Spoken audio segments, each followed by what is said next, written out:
tears on the letter, and it was the way he wrote it. And it was all misspelled, wasn't it? Oh yeah, it was terrible. It's terrible. He couldn't even spell happy. No one could ever do it. It was like happy was H-A-P-Y or something. It was unbelievable. And we stuck that in. And it was folded, wasn't it? Yeah, it was folded, and we said, okay, leave it like that.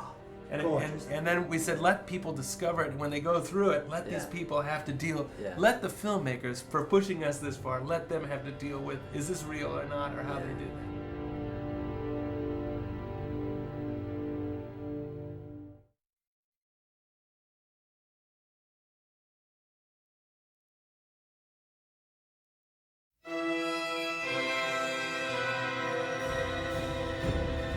When you have 6 weeks to pre-produce a movie, which is about what we had, you have to find people who are going to be able to deliver unsupervised, because you just don't have time to be there.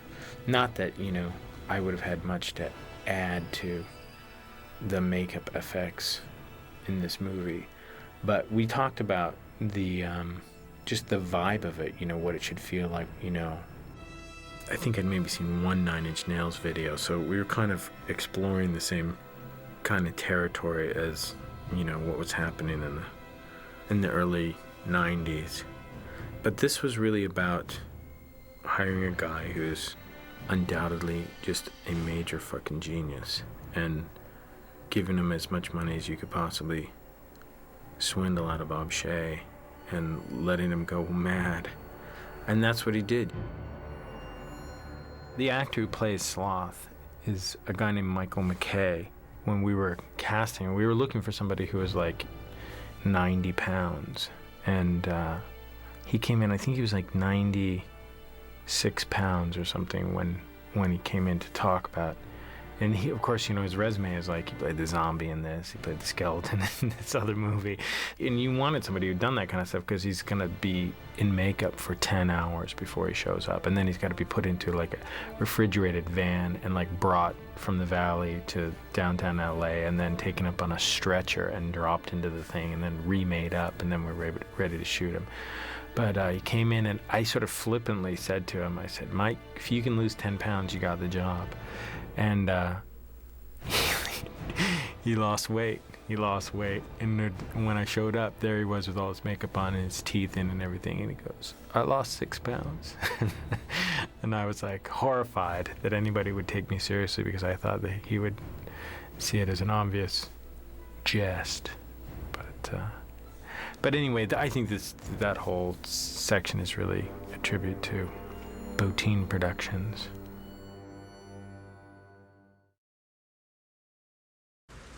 Mi Casa, the name of our studio, says it all in a way, because Mi Casa means my house, and actually we're in my house, and this is really a home theater, a very high quality home theater that really sort of emulates where people are going to be listening to this DVD.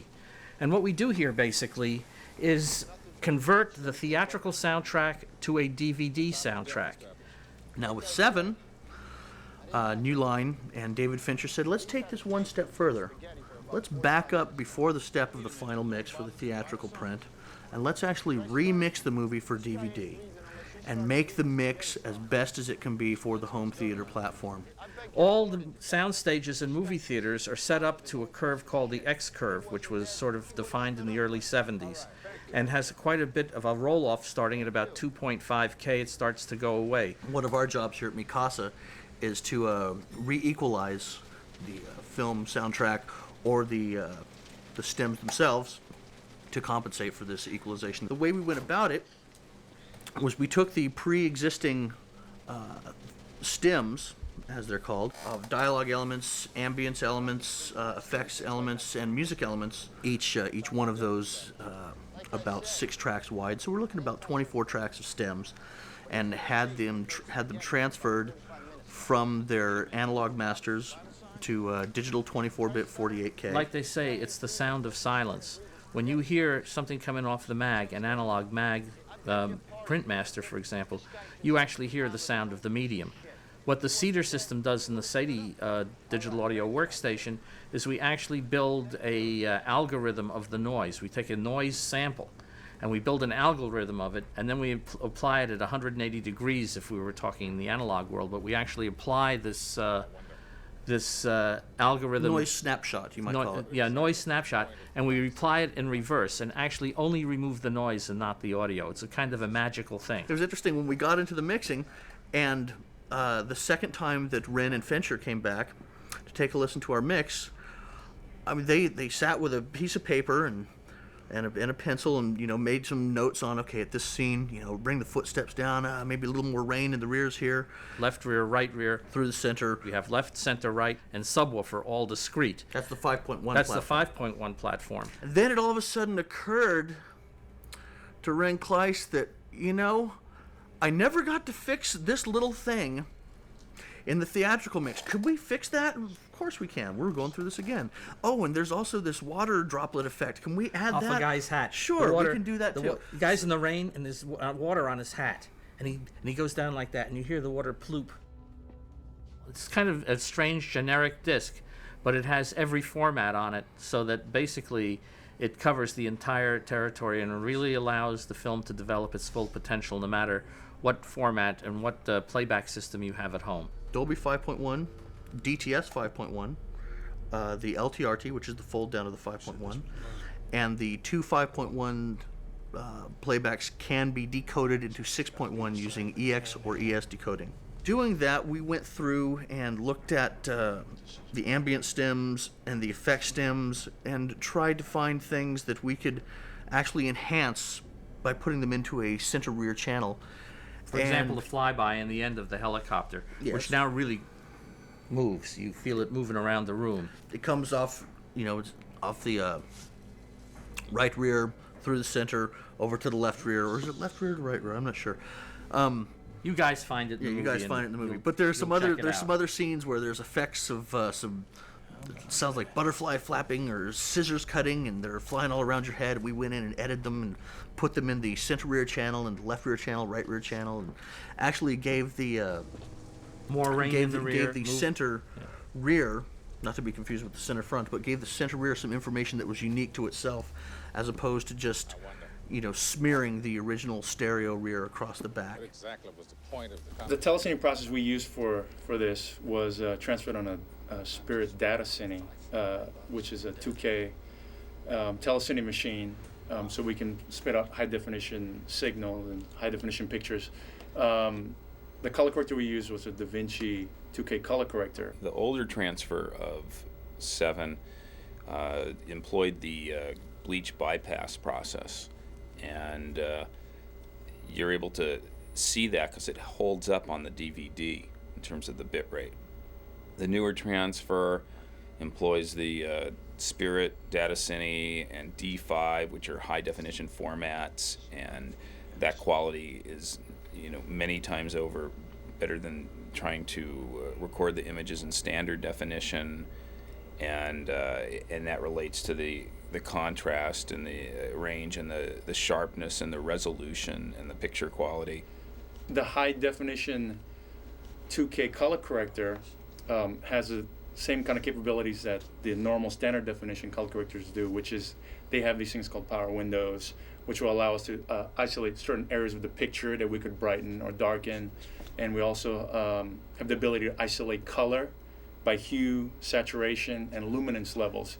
So it gives us much more creative control. It gives the director much more creative control over what he would like his pictures to look like, much more so than he would just strictly as film timing for his feature projected in a theater. David and I spent a lot of time together just working on some shots that maybe he wasn't quite as happy with when they actually shot it on the set, that he wasn't able to affect that much in the film timing process. But in the video, we'd fix everything. We'd fix every color that's there, and darken hot spots that it bugged him, or brighten certain areas that he wanted it to be shown a little bit more. By being able to use the Spirit data cine, which is a high definition system, and having the original negative on top of that, which is giving you first generation quality, and being able to master to a high def stock, and working digitally in high definition to remove all the dirt,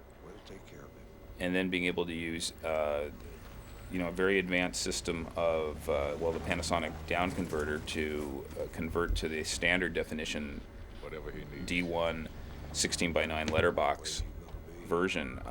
You have a process that's just as far superior. As far as our video transfer goes, all the problems that you would have in projection, like weave, side to side weave that comes with films, that's just inherently in any projection system with film, or the grain, or the splices going by, all those things are eliminated in the video transfer. It's just a much sharper, cleaner image, still retaining the look and the feel of the movie, but it's just like a much more kind of pleasing to the eye type image than you would if you saw it at a theater. Well, the original negative, using original negative, is very, very unusual for a feature mastering process, for several reasons. Number one is when you're using original cut negative, we're very concerned about the splices breaking or damaging the original element, which would be a real big disaster, obviously. To tell you the truth, David was very futuristic about the possibilities of getting involved with electronics and not using necessarily photochemical processes to preserve the negative. Ernest Hemingway once wrote, "The world is a fine place and worth fighting." Okay, so now that we've been talking about all this technical stuff and telecine, let me just show you exactly what I do and how we transfer the film to videotape. Okay, so for this particular scene here, what we're gonna do is David wants a little bit more headroom on Morgan. So we're gonna just bring the shot down so we can see his hat. And then we're just gonna go ahead and warm up this picture. So that's what we're gonna do right now. So we're gonna kind of give it this warmth.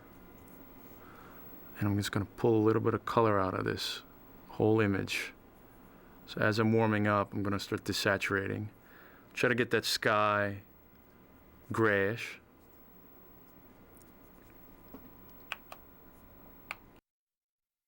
Just for a second here. What I'm matching here is this is a still of a color correction that we set that's kind of like the basis of matching all the other shots to. So I'm kind of matching densities and skin tones and stuff to make it seem like they're all in the same area here. As we see here, the skies are totally different, but we're just gonna try to get it to that same kind of tone to make it feel like it's in the same area. So that's what I'm doing right here. So I'm gonna keep that correction there.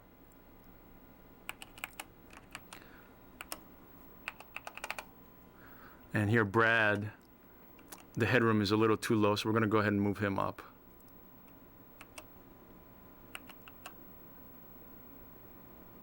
Okay, so we're gonna take a look at this shot here.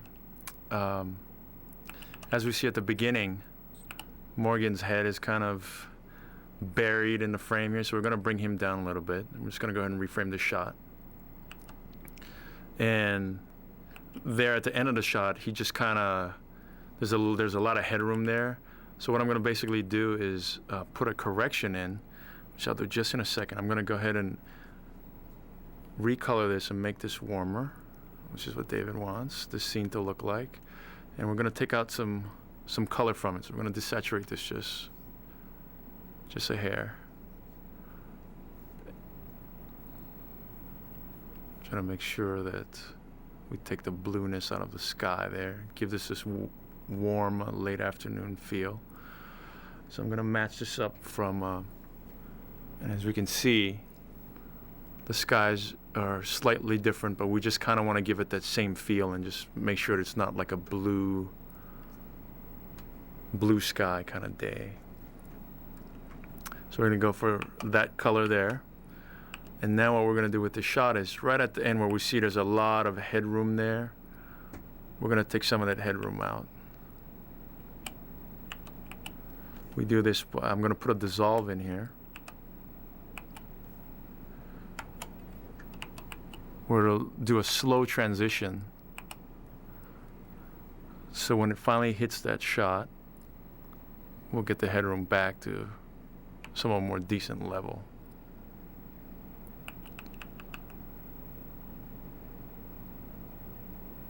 So that's what we have there. Now I'm going to go ahead and take the color correction of Brad. And give him the proper amount of headroom there. So now as we see the two shots cut together, the same blue shots that we have now look like warm shots together in the late afternoon.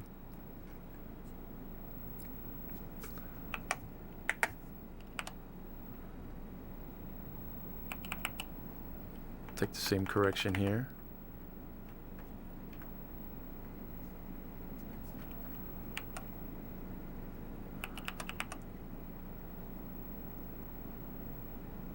So now when we hit Kevin's shot, we're going to have to change him quite a bit. So for his particular shot here, we're going to lose some of this headroom here. And I'm going to have to take give him a little bit of density. Just a little bit more harsh shadows on him, like we have here. And we're going to have to fix that sky. So again, what I'm going to do is just take some color out. Start giving it more of a warm feel.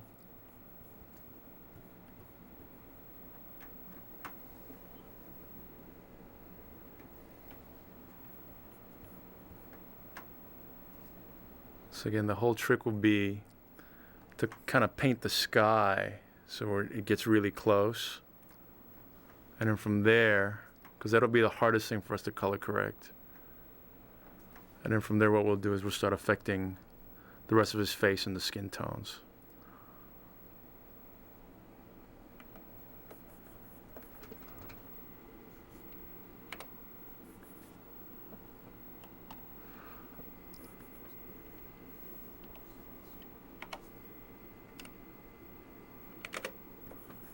So what I'm going to do is just pick out, when we see this arrow moving up here, I'm just going to kind of latch onto the skin tone here, and I'm just going to kind of,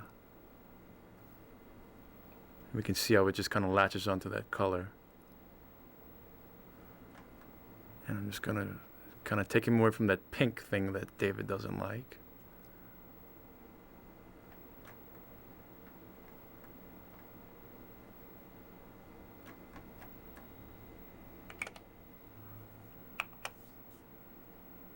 I'm going to kind of give him that kind of color there. Maybe just take a little bit more pinkness out of the face.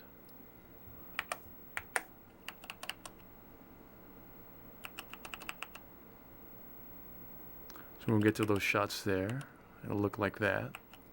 Now also the thing that we might want to do with this shot is he looks maybe a little dark in the shadow areas. So again, everything kind of looks the same, but it looks a little dark in the shadow areas. So what we'll basically do is now we'll go ahead and put a window up here, just right on his face.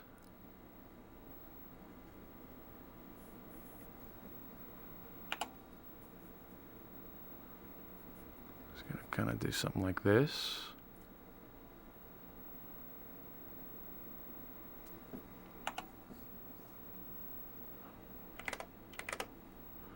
And I'm just going to brighten up his face, just like this. You can see it kind of moving. Just take a little bit of that harsh shadow, just a little bit up. We'll soften it up just a little too. So we can see the difference here, just like this. So we're just doing a small, little bit amount of detail here, just to make things match a little better with all the faces.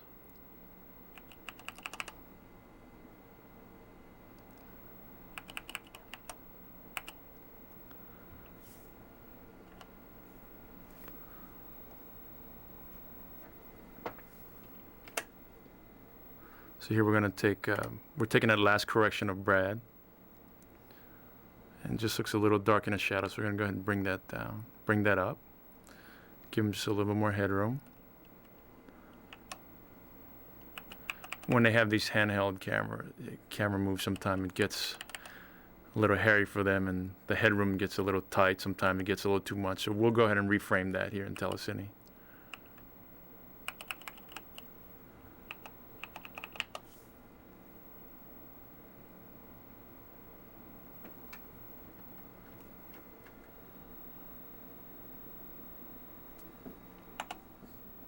is now that we've color corrected Kevin Spacey's shot here, we've done a lot of work on it with a window and with secondary correction, altering the color of his face. I can now use that correction and sizing on the same shot when it comes up later in the film, which is like right here. So we can just pop that correction right in. I don't have to start from scratch. You can see the difference here of the way it looked like on the negative and what we're doing to the film now to kind of give it this feel of this pretty dark, late afternoon kind of feel that David wanted for this particular scene.